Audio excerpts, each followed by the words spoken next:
Yes, sister. My name's Caroline. I'm a journalist. I've got a two-part question here. Does Islam propagate acts of forgiveness? Yes or no? Does Islam propagate acts of forgiveness? This was the question, does Islam propagate acts of forgiveness? Of course, yes. And every chapter, every surah of the glorious Quran begins with the formula, Bismillah ar-Rahman ar-Rahim. In the name of Allah, most gracious, most merciful. So why does it...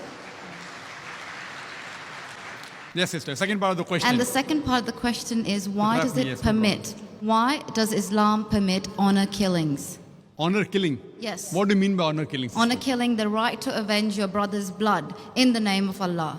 It might be out of context, but I just need to know if there's an answer to this.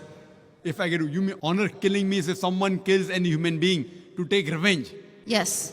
That's what you mean. Yes, because I've read a few books, and a lot of the times people have said that they are allowed to kill their brother or to kill somebody else because their brother has been killed by another human being. This was also a good question, that if Islam propagates act of forgiveness, why does it permit honor killing? Yes. Why does it permit? That's a very good question. Sister, if you analyze this mention in the Quran, in Surah Baqarah, chapter number 2, verse number 178, the had penalty, the punishment of death, on the basis of qisas. And Allah also says in the Quran, in Surah Maida, chapter number 5, verse number 32, if anyone kills any other human being, whether it be Muslim or non-Muslim, unless it be for murder or for creating mischief in the land, it is as though he has killed the whole of humanity. So as a general rule, if any human being kills any other human being, it is as though he has killed the whole of humanity, except under two circumstances. Unless it is for murder or for creating mischief in the land.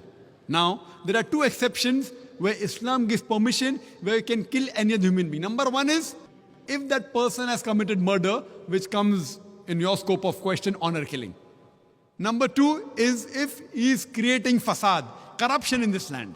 Again, this is not compulsory. If someone kills someone, it's not compulsory he has to be killed. Islam also says that if the relatives of the person who has been killed, if they take blood money, if they forgive the killer, that person who has killed can be forgiven. But under normal circumstances, if he's killed someone and if I want death on that, because for death, again the punishment is death. Like as it's mentioned earlier in the early scriptures, even in the Bible, an eye for an eye and a tooth for a tooth, it keeps on continuing. Here what we realize, that suppose I know of a human being who's killing other people, innocent human being. If I don't kill him, he will keep on killing other human beings. So that law is not only in Islam, it's the law of most of the countries. That if homicide is done, if someone has murdered someone, in many countries, he should be put to death or there's life imprisonment. Even in Islam, that if he's killed someone, if required, he can be killed. But the relatives of the person even can forgive the person, if they want. If they want, they can forgive the murderer. But if they want that he should be put to death, then he'll be put to death. And the second case where a person can be killed is if he's causing corruption in the land. For example, if someone is committing rape. Now rape is nothing but causing corruption in the land. So in this case, that person should be put to death. Because the sin is so heinous. It is such a big crime that there is no other punishment but death penalty.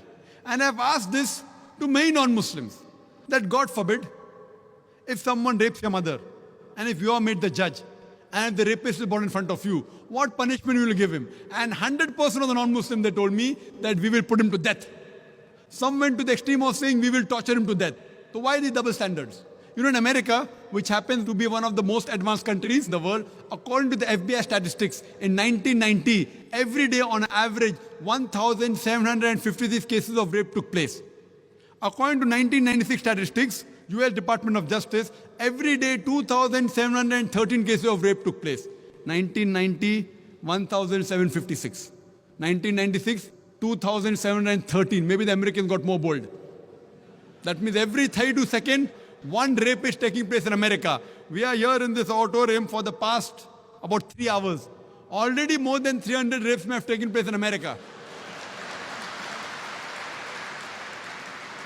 So Islam has a system of hijab, which I mentioned in my talk. That when a man looks at a woman, he should lower the gaze. The woman should follow the Islamic hijab, which I mentioned earlier. After that, if any man commits rape, he gets capital punishment.